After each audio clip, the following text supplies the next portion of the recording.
So, Zynga dropped a new cinematic trailer for the new upcoming game Star Wars Hunters a few days ago, and while I'm not particularly interested in this project, I couldn't help but wonder if this was going to be canon or not. Judging by the trailer, the sheer number of creative and at times comical character designs, as well as a potentially lore-breaking scene, I was skeptical as to whether or not this was going to be considered canon in the grand scheme of things.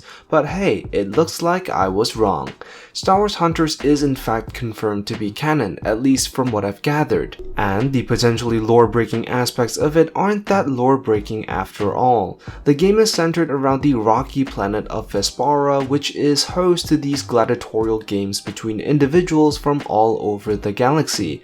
This background obviously sets up the lore to facilitate the existence of this game within the Star Wars universe. In terms of timeline, the arena battles take place after the events of Return of the Jedi, and according to the developers, it will feature a competitive spectator stadium that will see high-stakes team-based action. So, the setting aside, what about the characters? The game has featured a whole host of characters, and each of them have some amount of lore behind them. First up, we have Reeve. Featured heavily in this trailer, Reeve is described to be a practitioner in the dark side of the Force, wielding a red lightsaber. Some of her abilities include swinging her lightsaber and throwing her lightsaber at her enemies. It's unclear as to whether or not she can use the Force or to what extent. While it has not been announced as to whether or not she is a Sith, it's pretty unlikely given that if she was a Sith, it would throw in a lot of questions since there are presumed to be only one Sith left following the Return of the Jedi.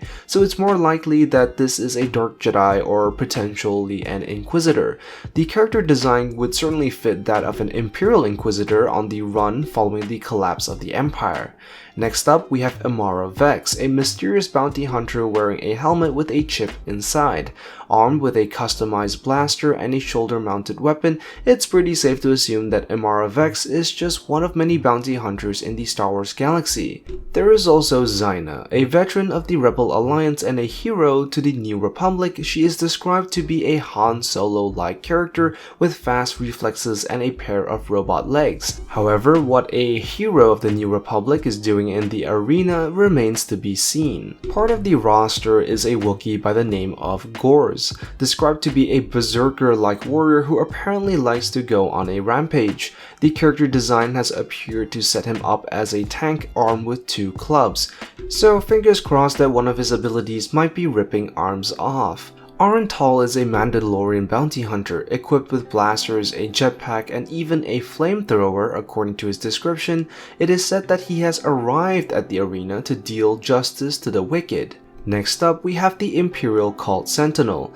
Armed with what appears to be a massive minigun and a cracked stormtrooper helmet, Sentinel has arrived at the arena to bring back the glory days of the Empire. Somehow. If you've seen the trailer, then Slingshot must have definitely caught your eye. Described as an adrenaline junkie droid rider, Slingshot is an Ugnaught driving a modified droideka from the Clone Wars period, able to zip around in combat and mow down enemies. Then there's Utuni, a pair of Jawa scavengers standing atop one another to pass off as a giant Jawa. Packed with a bunch of tricks and weapons, Utuni is a ranged combatant and demolition expert.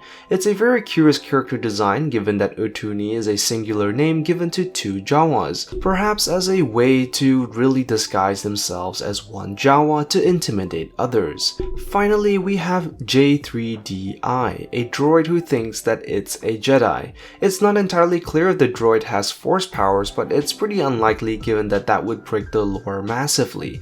What is more likely is that the droid is either programmed or has had its program distorted to think that it is a Jedi. I'm sure there's probably some tragic backstory to this particular character, and it obviously puts it at odds with Reeve the Dark Jedi, possibly making them arch nemesis of sorts. So whatever fleshed out story the game will have for these characters, they will most certainly be kept within the boundaries of canon. It remains to be seen how this will impact the Star Wars universe or if any of these characters will cross over somewhere else. Nevertheless, since the game will be coming out for free, I will sure be checking it out. That's all for today's video. Be sure to like and subscribe, comment down below about your thoughts on this new Star Wars game, and I will see you in the next one. I am the Lost Acolyte, and I have spoken.